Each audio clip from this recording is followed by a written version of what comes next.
Il est donc arrivé dans cette grotte, Akash Baruch Hu lui a fait un S.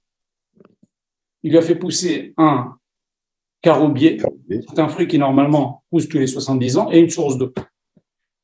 Et on peut poser la question, comment ça se fait qu'on dit dans Bar Yochai, Moshavta Yashavta? Tu sais, là où tu étais bien dans la grotte, 12 ans plus 1 an, c'était super. Moshavta Yashavta, tu étais dans un super endroit. Alors, le Rav, il a expliqué comme ça, il dit, des fois, un homme, il va passer une période difficile de sa vie. Mais cette période difficile de sa vie, elle va être constructrice, non seulement pour lui, et pour ses enfants, et pour toutes les générations. Donc, si Rabbi Shimon Bar Yochai, il n'avait pas été dans la grotte, on n'aurait pas eu le Zohar, on n'aurait pas appris tout. Parce que dans la grotte, Eliyahu Hanavi venait 2 fois par jour pour lui enseigner la Torah.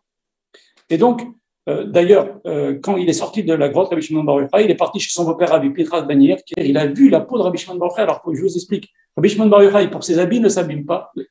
Qu'est-ce qu'il faisait? Il utilisait ses habits, lui et leur habit, que pour la tefila. Et tout le reste du temps, il se mettait dans le sable jusque-là.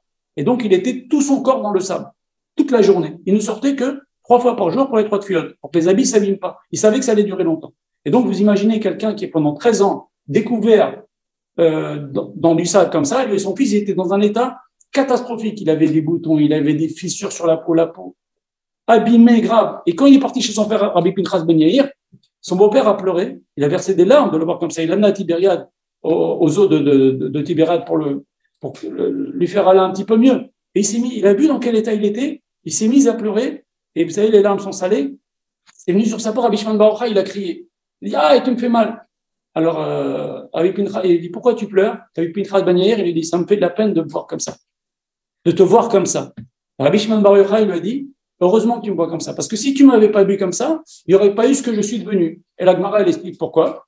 Avant qu'il rentre dans la grotte, quand Rabbi Pinchas Ben Yair disait quelque chose, Rabbi Shimon Bar Yochai, il ne comprenait pas, il lui posait 12 questions. Et après qu'il s'est passé ces 13 ans dans la grotte, c'était Rabbi Pinchas Ben Yair qui posait les questions à Rabbi Shimon Bar Yochai et il lui posait 24 questions. Il a dépassé son beau-père.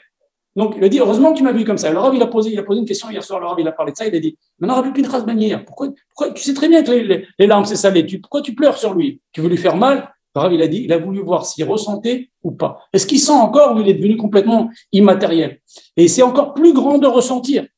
Il a senti la douleur. C'est une capara, c'est quelque chose pour les générations. Vous comprenez? Il a voulu tester comme ça. Et donc, maintenant, le Rav pose la question. Pourquoi un caroubier? Pourquoi Eliyahu Hanavi qui vient enseigner la Torah 2 fois par jour? Pourquoi il ne vient pas lui apporter des habits? Nes pour Nes, tu fais pousser un caroubier, d'ailleurs un caroubier c'est un Nes, parce que c'est un arbre qui pousse, qui donne des fruits qu'au bout de 70 ans, on va en parler. Donc c'est un Nes déjà.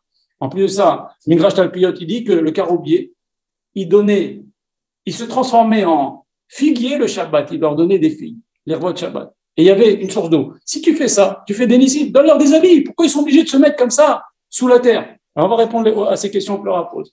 D'abord, un caroubier, comme on a dit, c'est un arbre qui pousse au bout de 70 ans. Pourquoi ça s'appelle caroubier? Les Chachamim disent que ça s'appelle charouf. Ça détruit le ventre, tellement c'est un truc dur pour la santé. Et Akash Baruch Hu lui a fait pousser un caroubier, pourquoi? Pour lui dire, tu sais, Rabbi Shimon Bar Yochai, ce que tu es en train de faire maintenant, c'est pas tout de suite que tu auras les fruits. Il faut voir très très loin. Dans toutes les générations, on va écrire ce que tu es en train d'apprendre maintenant avec Eliyahu Hanavi et ton fils. Donc, il faut voir très loin, Les fruits, ils vont venir dans très très longtemps. C'est pour ça qu'il lui a pas donné un oranger ou je sais pas, un pommier. Il a montré un arbre qui, exprès, donne ses fruits dans 110 ans pour lui faire ce remède-là. Alors, pourquoi cet arbre-là se transforme en figuier le Shabbat? Pour lui donner aussi un remède, ce que le Rabbi. Pourquoi Eliyahu Hanavi n'est pas venu lui apporter des habits? Pourquoi qu'Akash Baruch Hu n'a pas voulu? Il fait des nessim, tu lui donnes un caroubier, tu lui donnes une source qui se transforme en figuier, tu lui donnes une source d'eau. Donne-lui des habits, comme ça, il n'a pas le corps comme ça dans un tel état.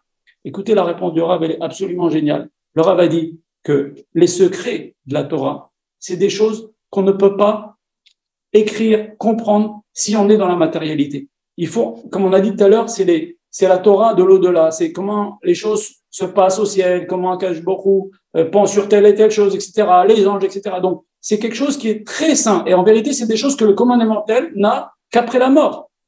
C'est le Olam Haemet, on voit toutes ces choses-là. Après la mort, celui qui est Zoché, vous comprenez? Donc, qu'est-ce qu'il a fait avec Akash Baruch Hu? Il a voulu que Rabbi Shimon Bar Yochai soit comme mort, sous la terre. Et qu'il n'y a que quand on est comme ça, comme mort, qu'on peut accéder à ces secrets de la Torah. Comprenez?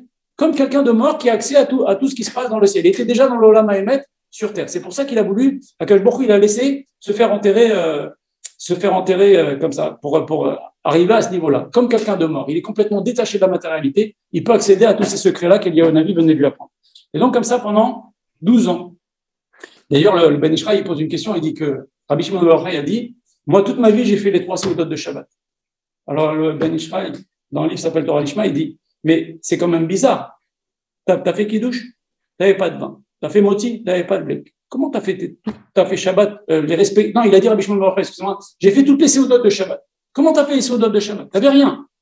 Alors, il répond comme ça, le Ben Ishraï, il dit, quand quelqu'un, il peut pas faire une mitzvah, mais il étudie la mitzvah, c'est comme s'il faisait la mitzvah. Donc, pendant un moment des seudot, il étudiait la halakha de Kiddush, la halakha de Moti, etc. C'est comme s'il avait fait. C'est pour ça que Rabbi Shimon bar Yochai peut se permettre de dire, moi, j'ai fait toutes les seudot de Shabbat dans ma vie. Alors maintenant, à la fin, au bout de 12 ans, Rabbi Shimon bar Yochai, il y a Eliyahu Navi qui vient tous les jours, et le texte nous raconte que Eliyahu Navi se met à l'entrée de la grotte, il ne rentre pas. Et il dit comme ça à voix haute, qui va dire à Bar Yochai que la xéra, la décision de la malchoute de le tuer est terminée? Le Rav pose la question. Pourquoi il n'a pas dit qui va dire à Rabbi Shimon? J'étudie avec lui tous les jours, 2 fois par jour. Pourquoi tu dis pas qui va dire à Rabbi Shimon? Alors Rav répond comme ça, c'est du génie ce qui répond. Le Rav, il dit, et pour Eliyahu Navi, Rabbi Shimon bar Yochai, c'était pas un élève, c'était comme un maître. Ils étaient 2 maîtres, vous comprenez? Donc moi, je peux pas appeler le Rav Rav Israël, je pouvais pas l'appeler Raphaël. Je disais Rav Israël. Eh ben, pareil, Eliyahu Navi pouvait pas dire Rabbi Shimon, il disait Bar Yochai. Vous comprenez? Il pouvait pas l'appeler par son prénom. Ça nous apprend ça. C'est pour ça qu'Eliyahu Navi, il a pas dit qui va dire à Rabbi Shimon, il a dit qui va dire à Bar Yochai. Maintenant, ils sortent. Et le texte nous dit que tout ce qu'ils voyaient, ils détruisaient tout avec leurs yeux. C'est-à-dire, vous voyez des gens qui n'étudiaient pas la Torah, ils les détruisaient. Ils voyaient des gens qui cultivaient, ils détruisaient tout. Ils détruisaient tout avec leurs yeux. Ils ne supportaient pas que des gens n'étudient pas la Torah. Ils étaient arrivés à un niveau, vous imaginez, pendant 12 ans, on étudiait Eliyahu Navi 2 fois par jour, on est complètement détaché du monde, on est sous la terre, on est plein de souffrances. Le Zohar, des secrets pendant 12 ans avec Eliyahu Navi. Vous imaginez, lui plus tous les secrets qu'il avait appris avec Rabbi Akiva, ils sont arrivés à un niveau extraordinaire. Ils supportaient pas que quelqu'un n'étudie pas la Torah. Donc, ils détruisaient tout. Ah, il y a une voix qui est sortie du ciel qui a dit, vous êtes sortis pour détruire le monde, retournez dans la grotte. Ils sont retournés encore 1 an. Et le texte nous dit que quand ils sont retournés, quand ils sont ressortis, au bout d'1 an, Rabbi Elazar, quand il est sorti, voyait des choses où des juifs qui n'étaient pas en train d'étudier et les brûler. Rabbi Shimon bar Yochai, il réparait, il les refaisait vivre. Jusqu'à que, à la fin, il croise un homme. Alors, le texte nous dit un homme âgé. Et on a une Kabbalah que quand on dit un homme âgé, ils ont rencontré un homme âgé, un homme comme ça, par hasard. Alors, quand on dit un homme âgé comme ça, c'est Eliyahu Navi. Eliyahu Navi qui s'est déguisé comme un homme âgé, qui vient les voir. Il dit, il avait dans les mains 2 hadassim. Rabbi Shimon bar Yochai, il dit, qu'est-ce que tu fais avec tes 2 hadassim? Pourquoi tu as 2 hadassim? Il dit, c'est pour Shabbat, pour sentir pendant Shabbat. Et pourquoi 2? Un pour Shamor, un pour Zachor. Et alors, à partir du moment là où ils ont vu ça, ils ont vu que les Juifs ils sont attachés au Shabbat. Bon, c'était Eliyahu Navi, mais ils se sont calmés et ils ont arrêté, enfin, en tout cas, Rabbi Elazar a arrêté de tout détruire sur son passage. Ils supportaient pas que des gens n'étudient pas la Torah. Comment tu peux cultiver la Torah? Il y a beaucoup à apprendre. Alors, Laurent va poser la question. Comment ça se fait que, alors quand ils ont vu des hadassim, ça les a calmés? Alors, le Rav explique comme ça. Il dit, Shamor et Zachor, quand est-ce qu'on fait Zachor? On fait Zachor quand on fait le Kiddush et quand on fait l'Havdalah. D'accord? Et aussi pendant la semaine, quand on dit Ayom Yom Rishon et Shabbat Kodesh, on dit le psaume du premier jour, Ayom Yom Shini Shabbat Kodesh. Quand on dit Yom Rishon et Shabbat Kodesh, on se rappelle que c'est le premier jour de la semaine par rapport au Shabbat qui précède et au Shabbat qui vient. Donc, quand il a dit Shamor et Zachor, il a dit quoi? Les Juifs, ils ont le corps de Shabbat qui va les améliorer, qui va les faire monter. On va être patient et c'est comme ça que ça les a calmés. Il y a le corps de Shabbat qui les accompagne. Il faut savoir que, le Rav répète souvent, jusqu'à mercredi, on a le Kohar, jusqu'à mardi soir, on a le Kohar de Shabbat précédent qui nous accompagne. Et mercredi, jeudi, vendredi, on a le Kohar du Shabbat qui vient, qui nous accompagne. On prend la force. Et mieux encore, le Rachamim HaKadosh, il dit, comme Moshe Rabbeinu a dit, aujourd'hui, vous ne trouverez pas de manne dans les champs. Le Rachamim HaKadosh, il dit, c'est vrai, le Shabbat, il n'y avait pas de manne. Aujourd'hui, vous ne trouvez pas de manne dans les champs. Mais la bracha, elle est dans le ciel. Étudiez, faites la Torah, vous allez avoir la bracha pour toute la semaine. On dit que le Shabbat, il y a dedans toute la force de la semaine. Baba Meir, au bout d'un Shabbat, il disait lundi va se passer ça, mardi va se passer ça, mercredi va se passer ça, en fonction de ce qui s'était passé pendant Shabbat. Le Shabbat, c'est une importance extrême. C'est pour ça qu'on dit le Shabbat Hagadol, le Shabbat Tshuva, etc.